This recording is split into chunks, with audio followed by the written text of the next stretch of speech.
Welcome back. We're excited today. We always want to bring you on Long Island Main Street News, local community leaders, business leaders, government leaders, and really understanding what's happening in local communities across the island. Today we have a special treat. We have our good friend Frank Camarano, who's the gym owner with Evolve Fitness in East Meadow, who's former East Meadow Chamber president, also the vice president of Nassau Council of Chambers. We've worked with him on a whole slew of issues through the years. We're really excited with his perspective, and he's really been helpful helping small businesses across Nassau County and really ultimately across Long Island. So, Frank, welcome, man. Thank you for having me, my friend. Great to have you. Yeah, excited to be here. So, just tell me about your business. What do you do by day? Yeah. Well, nowadays it's a little different. Truth be told, gyms open up, pretty early. We'll open up at 5, and it's a long day. I don't get there at 5, thankfully. It's a service business. Members are coming in all day long, working out, leaving. There's a lot less members nowadays coming in, due to social distancing. And for those that don't know, we're cut down to, 1/3 occupancy, which hasn't affected us really, truth be, as of right now. And just really dealing with customer service. Nowadays, though, there's a lot of questions, which there wouldn't normally be about, safety. What are we doing? Of course, we're following the state protocols. We went through our inspection, everything went fine. A lot of questions about that. A lot of questions about membership per se. At the beginning when we reopened up on the 1st of the month of September. We waited an extra week to get the gym together. We rebranded. I don't know if you mentioned that, but we rebranded, became Evolve Fitness. We had a World Gym franchise prior to that. While we were closed, we used the opportunity to do that. It was a little bit easier, obviously, to do that. So we needed a little bit more time to get together. So really, it's nonstop cleaning, as you can imagine, nonstop cleaning. Our members are great. They always have been. Everyone's behaving themselves. Everybody's being great. Masks on. Cleaning up after themselves, watching out for others and all that, working with our staff. Because truth is, we didn't know how it was going to be. We knew what we had to do, just like every business in Long Island needs to know. Our protocols, were kind of added. We had a lot of extra stuff at the end, we had to do, which is fine. But the members are really great. So you were out for 4 months? No, 5.5, almost 6. 5.5, almost 6 months. Yeah. And that's devastating on your business. I mean, anybody's business. I mean, you don't have income for 5.5, 6 months. And you had a fair amount of regulation. There were people watching you to make sure that people weren't like going rogue and opening secretly and such. So there was a whole lot of, and I'm sure there's still a lot of regulation and oversight on how you're moving forward. So your whole industry has been impacted by this, not just your gym. Nope, the whole thing, right. Yeah. No, I know you guys did a lawsuit, I guess statewide. There was a lawsuit where, Yeah, the online lawsuit, that's probably the reason why we're open today. Yep.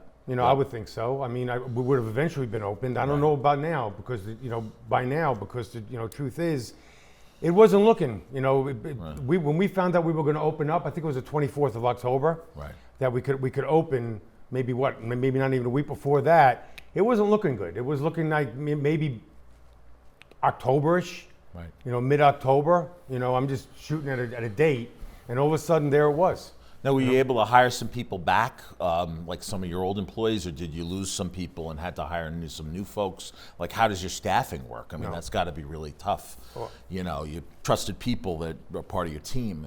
We were worried about that, as I'm sure every business is. But our staff came back. Nice. Our staff came back. They were looking forward to working again. Yeah. Sure. Everybody is. Yeah. It's human nature. I mean, you want to work. You want to proud of what you do. You want to contribute to society. You also, you don't want just a government check coming to your home. You want to go out and do things. And get the course of your day. Place to go. Exactly. So, all right. So let's zoom out. So, what motivated you? business in East Meadow. You got involved in the East Meadow Chamber. Right. What was the role of the East Meadow Chamber? What are some of the things you did there during your tenure? How's the East Meadow Chamber doing? What are some great events? Some great events that you did. I was at a few of them. Yeah. I mean, I'm immediate past president, the chairman now, right? So it's been almost 2 years since I was president. I was the first president to do 2 years straight. We were nonstop at the time, and truth is we kept the ball rolling, after my tenure, but then Corona hit. Right. So everything changed, and you, as you said, you were involved with a lot of our stuff. At the very least, attending for sure and be supportive. You always have been, Eric. Right. But yeah, I mean, it's chambers are about business, big and small. But the truth is, if it wasn't for our support of small business, it's primarily small business. Right. Sure, like in East Meadow, we have our big members like New York Islanders are members. Stu Leonard's, my next door neighbor, his business is right next to mine in East Meadow. But primarily is chambers support small business. It's a networking group, but not networking per se like the Tip Group or something like that. It's more of an organization where we can combine everyone's resources, whether it be knowledge or what have you, to help each other. I look, right now, my gym is the only gym in East Meadow. The other two have closed, during Corona. But there's plenty of businesses, common businesses in the East Meadow Chamber and every chamber that work together. There's plenty of business out there, even now, especially now. Right. And, without each other's help, it's a tough fight. Right. It really is.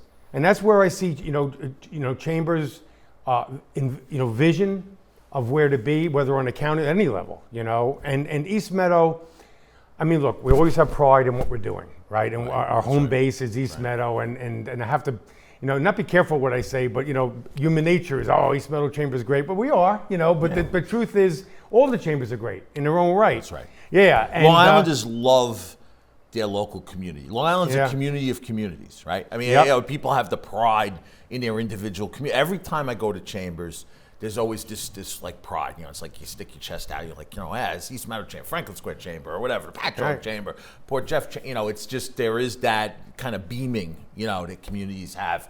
Even under siege with coronavirus, people are helping each other. There's a kind of a mutual aid. That's what seems like the East Meadow Chamber has, that kind of shoulder to the wheel, help each other out kind of spirit. That you guys bring to all your events, and I'm sure you do. There's a lot of charitable activities you guys get involved with, scholarships and things like that too. Yeah. Oh yeah, sure. No, great. So you take this community level chamber activity, and then you take it up to the Nassau Council, to like more of the regional level. So tell me about advocating on the regional level and the things the Nassau Council does. Just tell some people may not know what the Nassau Council of Chambers is. Okay, Nassau Council is an umbrella organization. The Nassau Council is not a chamber. The chambers are we're an organization too, nonprofit organization also, but we're the umbrella over the chambers of Nassau County, right? Yeah. So, like we just discussed about how a chamber in a community bonds the business together to work together, we do our best to bond the chambers of Nassau County, in all three townships, Hempstead, North Hempstead, and Oyster Bay, to work together as one unit. Now, at the state level, again, that's even more important. All the things going on.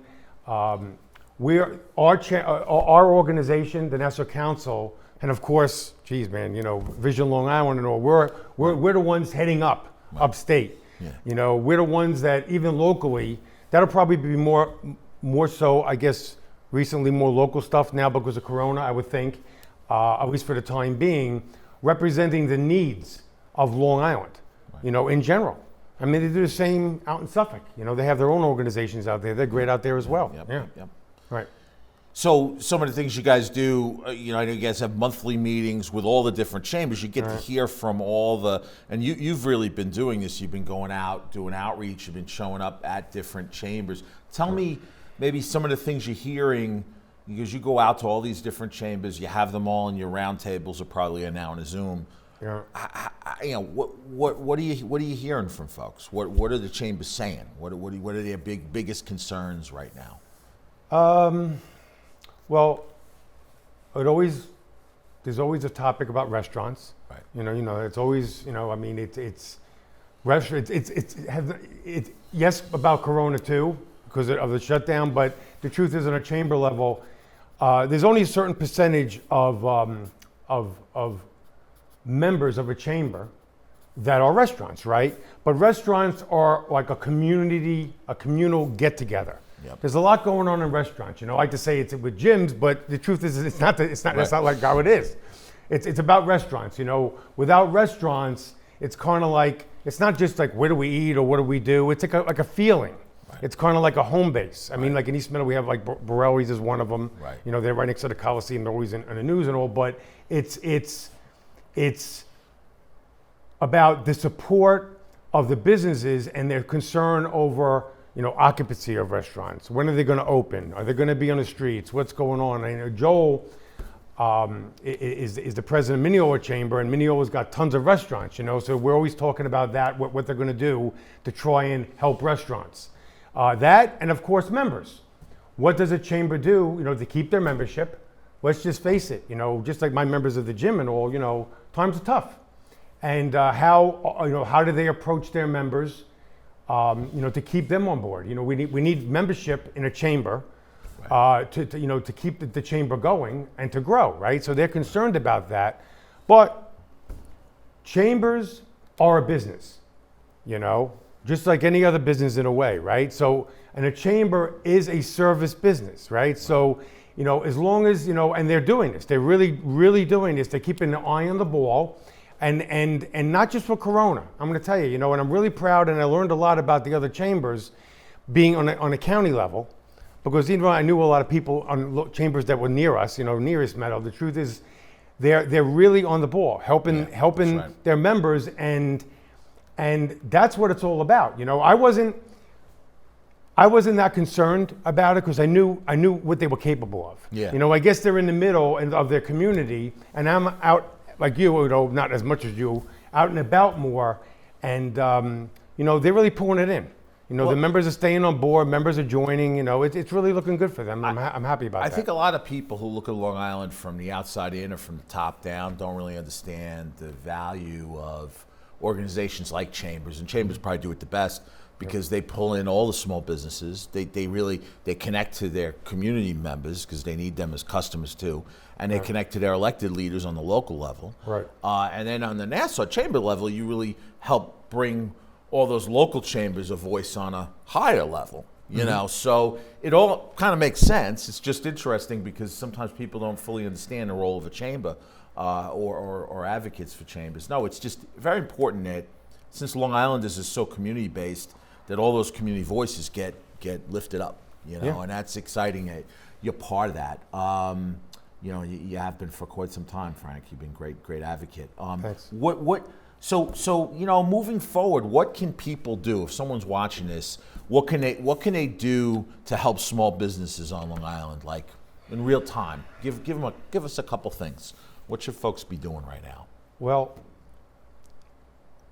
it's not about helping small business. Yeah.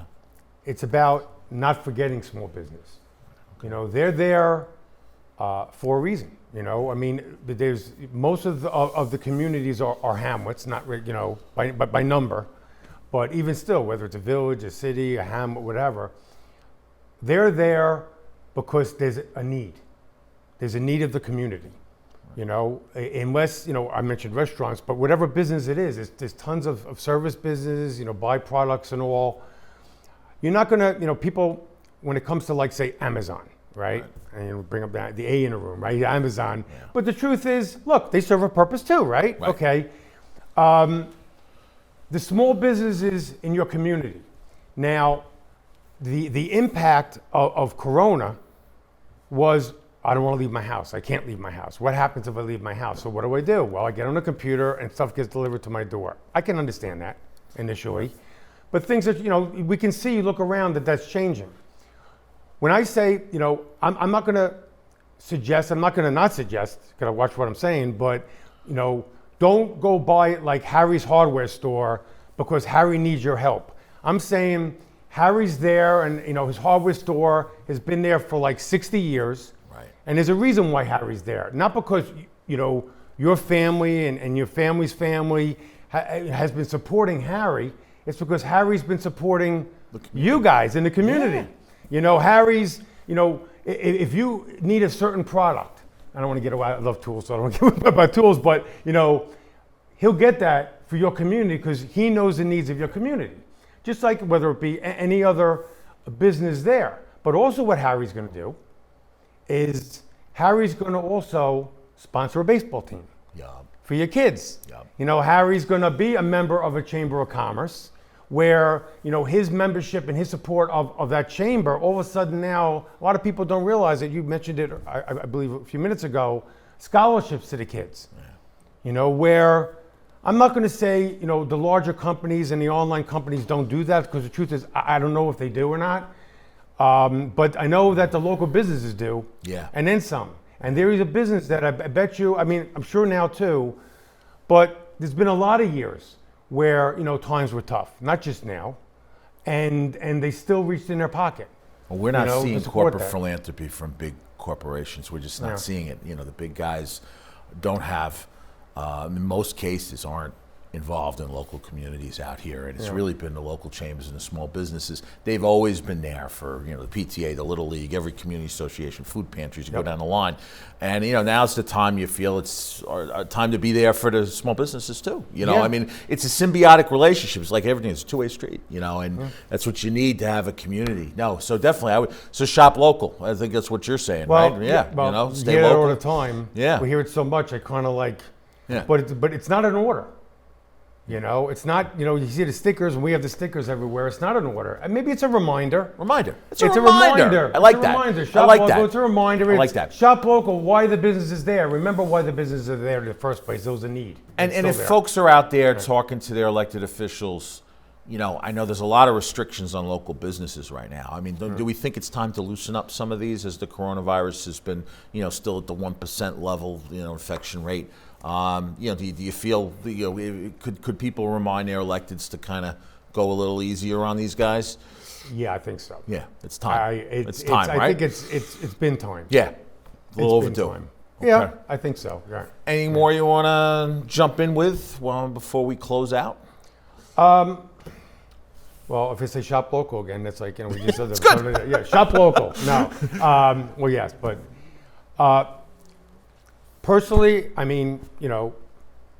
known Eric for several years, and Vision Long Island, they have. I'm not going to say they have their own agenda. It's a different kind of organization, right? Yeah. But the support that Vision has for chambers, it's wild. It really is. We love you guys. Yeah, I'm going to tell you something. I don't want to. Never speak for Eric. He doesn't need anybody to speak for him, so I won't do that. But the truth is, my take on it is that, it's, the grassroots level, he likes that term, grassroots level, people involved, community stakeholders.